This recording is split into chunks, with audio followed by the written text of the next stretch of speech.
One டேக்கு just 150 people மட்டுமே allow பண்ணுற இந்த ஒரு சூப்பரான ட்ரெக்கிங் ஸ்பாட் பெங்களூர்லேருந்து 70 கிலோமீட்டர் டிஸ்டன்ஸில் லொக்கேட் ஆகிருக்குது. மார்னிங் 6 o'clock ஓப்பன் பண்ணுற இந்த ஸ்பாட்டுக்கு 10 டேஸ்க்கு முன்னாடியே ரெஜிஸ்டர் பண்ணால் தான் டிக்கெட்ஸ் கிடைக்கும். அது மட்டும் இல்லாமல் ஓன் டிரான்ஸ்போர்ட் மட்டும்தான் யூஸ் பண்ண முடியும். இந்த ட்ரெக்கிங்க்கு ஃப்ரூட்ஸ், வாட்டர் பாட்டில் கேரி பண்ணிக்கோங்க. முக்கியமாக பிளாஸ்டிக், ஸ்மோக்கிங், ஸ்பீக்கர் இதெல்லாமே அலௌடு கிடையாது. சப்போஸ் நீங்கள் இதெல்லாம் யூஸ் பண்ணுறதை யாராவது பார்த்துட்டாங்கன்னா ரிப்போர்ட் பண்ணிடுவாங்க. So please be aware of that. எல்லாருமே போகக்கூடிய இந்த ட்ரெக்கிங் ஸ்பாட் வெரி ஃபியூ பிளேசஸில் கொஞ்சம் டிஃபிகல்ட்டாக இருக்கும்.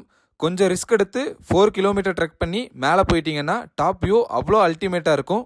ஃபாக் இருக்கிற டைமில் மட்டும் இல்லாமல் ரெய்னி டைம்லையும் இந்த பிளேஸ் அவ்வளோ கூஸ் பம்ப்ஸாக இருக்கும். ரொம்பவுமே அண்டர் ரேட்டடான இந்த பிளேஸை அட்லீஸ்ட் ஒன்ஸ் ஆச்சும் விசிட் பண்ணுங்க. ரெய்னி டைம்ஸில் ஸ்லிப்பரியாக இருக்குங்கிறதுனால கொஞ்சம் சேஃபாக விசிட் பண்ணிக்கோங்க. உங்களுக்கு கைட் பண்ணுறதுக்கு யாராவது வேணும்னா சம்டைம்ஸ் கீழே அவைலபிளாக இருப்பாங்க. லொக்கேஷன் அப்புறம் கம்ப்ளீட் டீட்டெயில் வேணும்னா லிங்க்னு கமெண்ட் பண்ணுங்க. அண்ட் வீடியோ பிடிச்சிருந்தா என்னோட அக்கௌண்ட்டை மறக்காமல் ஒரு ஃபாலோ பண்ணிக்கோங்க.